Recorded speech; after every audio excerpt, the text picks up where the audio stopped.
স্ত্রীকে ৬টি কথা জীবনে কোনোদিনও বলবেন না।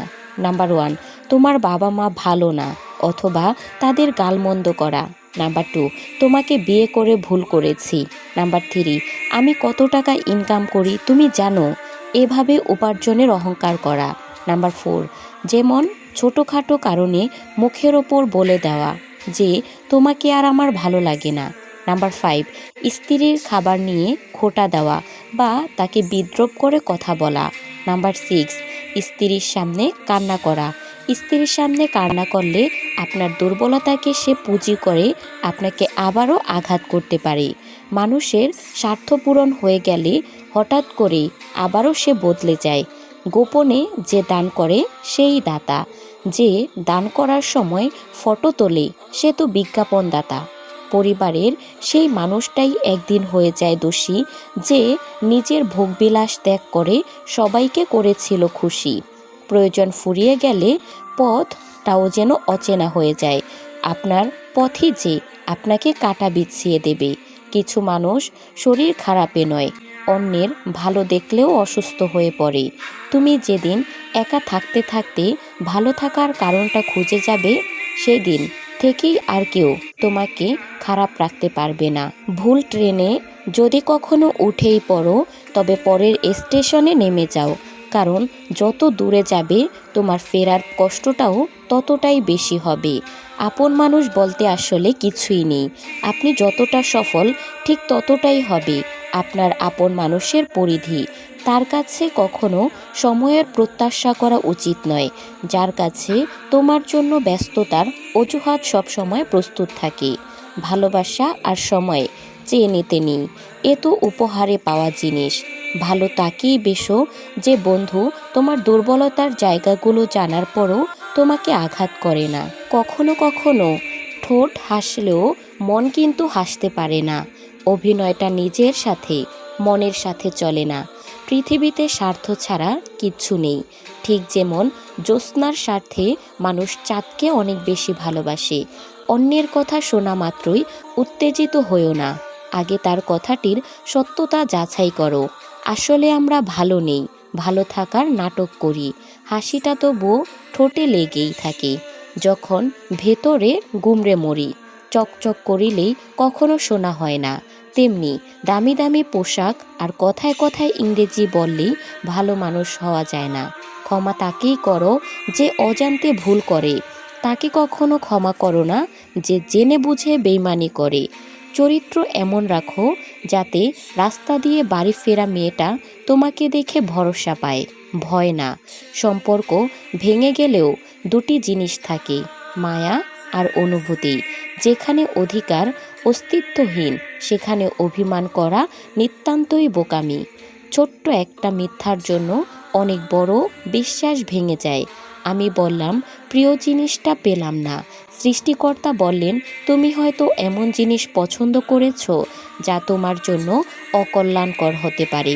কিছু মানুষের অভিনয় এত নিখুঁত হয় যে আমরা ভাবি আমরাই তার প্রিয় মানুষ।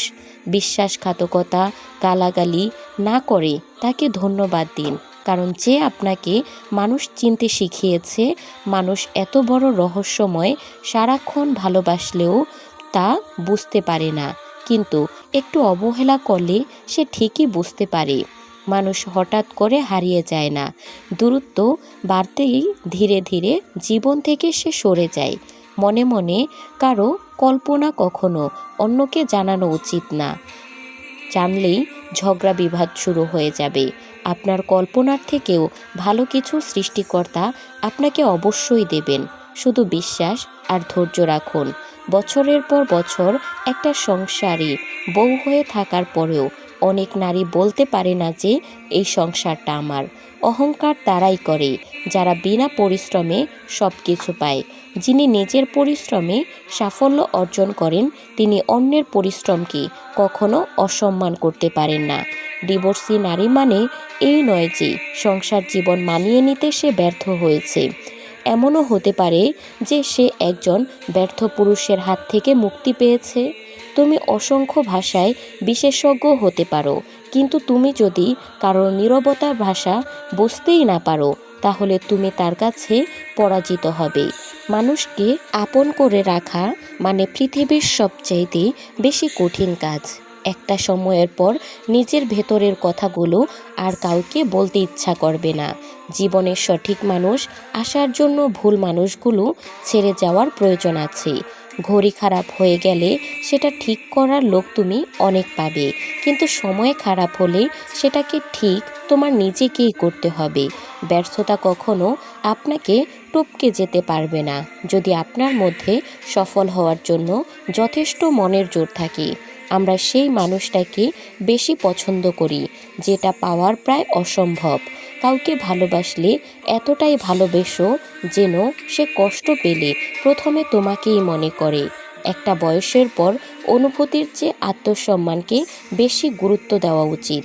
100টা ভুল করলে কেউ কখনো ছেড়ে যায় না, ছেড়ে যায় একটা ভুল 100 বার করলে। কোনো মানুষ আমাদের বন্ধু বা শত্রু হয়ে এই পৃথিবীতে আসেনি। আমাদের ব্যবহার, কথাবার্তায় মানুষকে আমাদের বন্ধু বা শত্রু বানায়। আপনি এক লাফে ছোট থেকে বড় হতে পারবেন না, আপনাকে ধৈর্য ধরতে হবে। মানুষ ফ্রিতে দুটি জিনিস দেয়, কষ্ট আর পরামর্শ। প্রতিযোগিতা যদি নিজের সাথে হয় তাহলে হেরে যাওয়াও অনেক কিছু শেখা যায়। যোগ্যরা যোগ্য স্থান পেলে বিনয়ী হয়, আর অযোগ্যরা যোগ্য স্থান পেলে অহংকারী হয়। সত্যিকারের বন্ধু সেই যে তোমার অতীতকে গ্রহণ করে, তোমার বর্তমানকে সমর্থন করে এবং তোমার ভবিষ্যৎকে উৎসাহিত করে।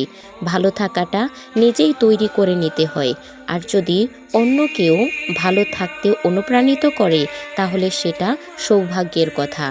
অদ্ভুত বাস্তবতা, অবৈধ পথের ধনী মানুষ সমাজে সম্মানিত, আর বৈধ পথের গরিব মানুষেরা সমাজে অবহেলিত।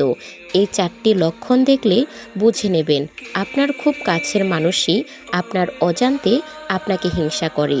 নাম্বার 1, যখন দেখবেন আপনার যে কোনো সাফল্য সে ছোট করে দেখে। নাম্বার 2, আপনার ছোট ছোট ভুলগুলোকে সে খুব বড় করে দেখে, যাতে করে আপনি হীনমন্যতায় ভোগেন এবং আপনি যেন আর সামনের দিকে অগ্রসর না হতে পারেন। নাম্বার 3, আপনি বড় কোনো পরিকল্পনা করলে সেটাকে নিরুৎসাহিত করে এবং এর ভালো দিকগুলোকে ছাপিয়ে নেগেটিভ দিকগুলোকে আপনার সামনে তুলে ধরার চেষ্টা করে। নাম্বার 4, এরা কোনো কারণ ছাড়াই মুখে মুখে আপনার প্রশংসা করে, কিন্তু পরোক্ষভাবে নিজেকে অন্যের কাছে বড় দেখানোর চেষ্টা করে। তবে আর যাই হোক, হিংসুকরা কখনো সামনে এগোতে পারে না। প্রকৃতপক্ষে এরা বারবারই পিছিয়ে থাকে। যে একবার বুঝে গেছে পেয়ে হারানোর শোক, সে আর কখনো চায় না নতুন কোনো প্রিয়জন হোক। তো বন্ধুরা, ভিডিওটি ভালো লাগলে অবশ্যই লাইক কমেন্ট করে দিবেন, আর ভিডিওটি আপনার সেই সকল প্রিয় মানুষদের সাথে শেয়ার করুন যারা জীবনে অনেক বেশি সফল হতে চায়। আমাদের চ্যানেলে আপনি যদি নতুন হয়ে থাকেন তাহলে এখনই সাবস্ক্রাইব করে আমাদের সাথেই থাকুন। দেখা হচ্ছে পরবর্তী কোনো ভিডিওতে। সেই পর্যন্ত ভালো থাকবেন, সুস্থ থাকবেন। আল্লাহ হাফেজ।